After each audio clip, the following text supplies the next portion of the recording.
นะโม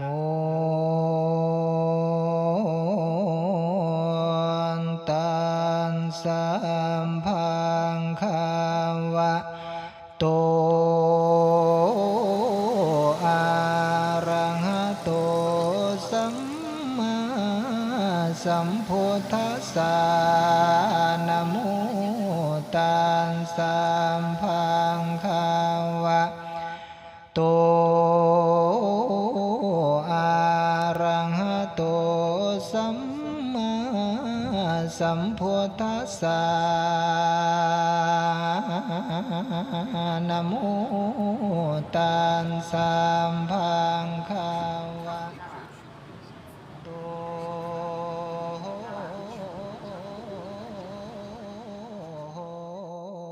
Okay, you're on video.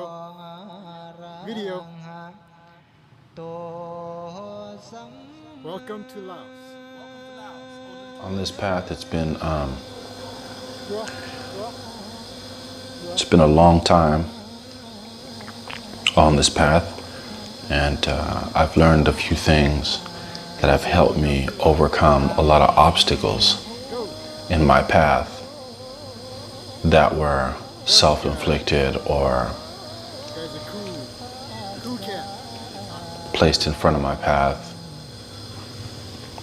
But besides that, I've just learned how to recognize them, learn how to get rid of them, avoid them, or keep continuously falling into these hurdles. And the wisdom that I've learned on this path is many. Some of the more profound, insightful wisdoms that I've learned through practicing the path of self-realization, or coming closer to enlightenment, or following the path laid down by the divine master of virtue, Lord Buddha.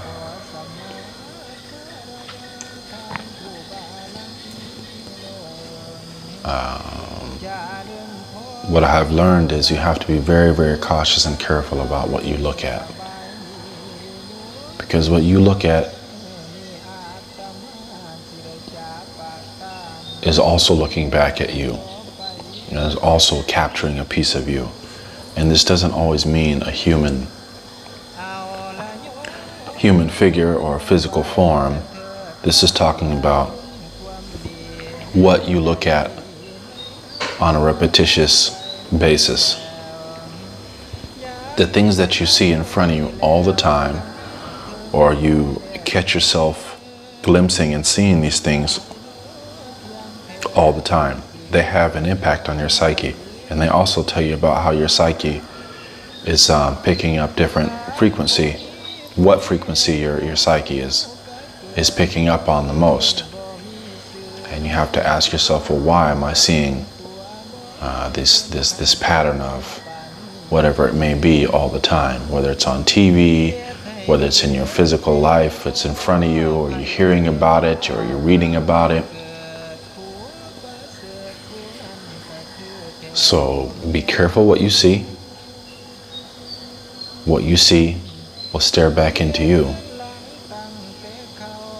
And if the eye is the doorway to the soul, or the doorway to your understanding, your higher self, whatever you'd like to say, then how many people do you really want inside of your home? And how many people come into your home and they don't want to leave your home? They don't understand when it's time to leave, and they don't get the cues that you don't want them there anymore. They become very stubborn.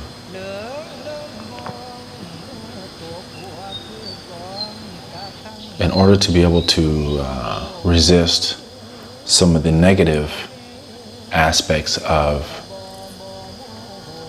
the constant repetitions that you see, then you must surround yourself by better reflections of what you aspire to be, or you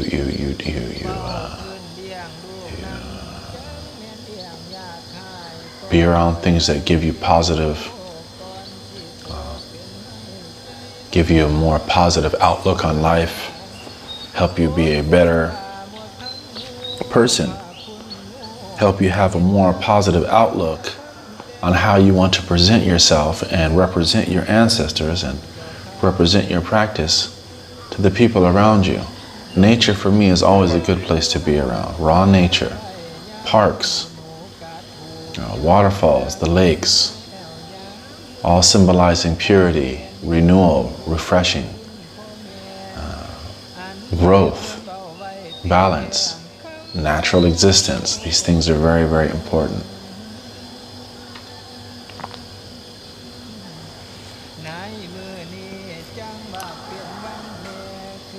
Other things that I have learned on this path is, I say I haven't learned anything. I say I've learned about nothing. I haven't learned anything. I learned nothing.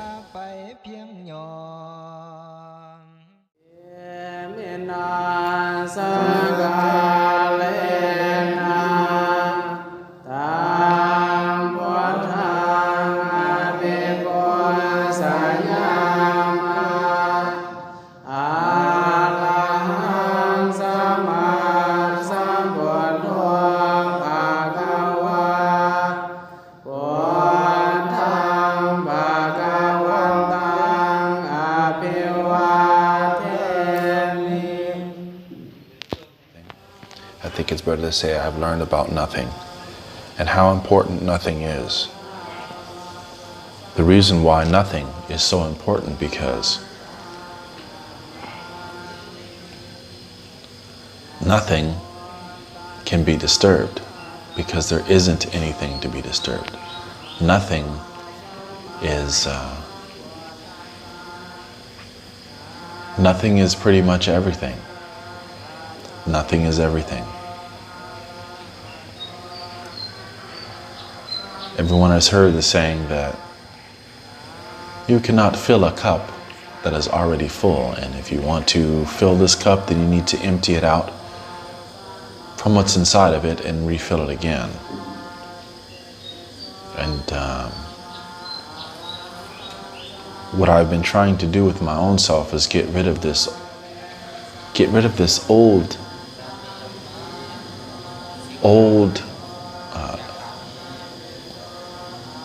self that was filled in my cup, so therefore I can become nothing and start over again.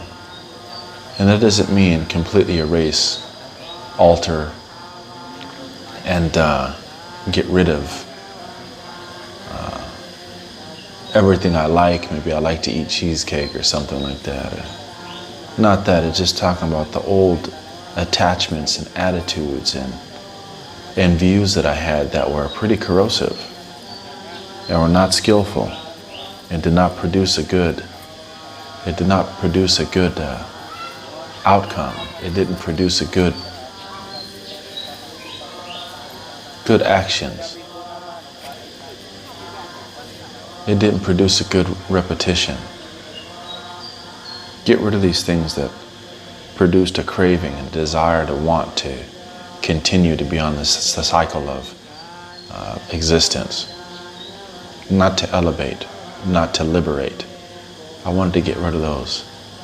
And the way I did that, the way I continue to strive to do that, is realizing that there is really nothing inside this realm of existence that's worth wanting more than self-enlightenment.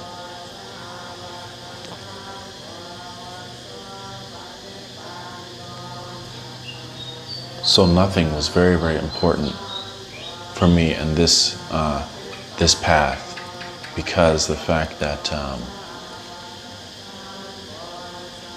you can't hurt something that isn't there. And if nothing is there, there's nothing to be offended. If nothing is there, there's no emotional attachments to nothing. Everything that ails the heart everything that ails the senses is attached to something.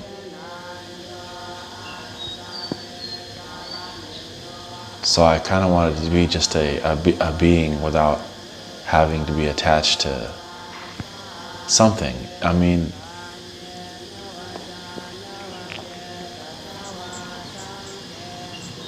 it works in stages, something that works in stages, and sometimes, it doesn't, I haven't perfected the way of mastering nothingness. But as a constant reminder that everything suffers from aging, illness, and death, everything shall come to a pass. Everything shall pass. Every created thing will come to cease to exist one day. Then why should I be connected to something that's so weak? It's all connected to nothing. That's what connects us with everything on this planet, is that it's all connected to nothing. It'll all perish, it all has an expiry date. Then it is nothing that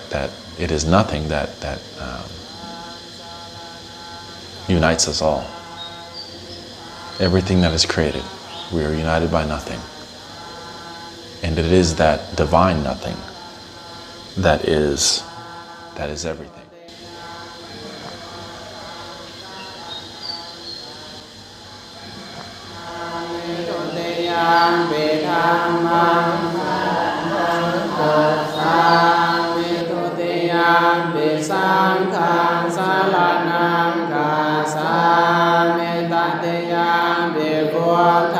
Saranang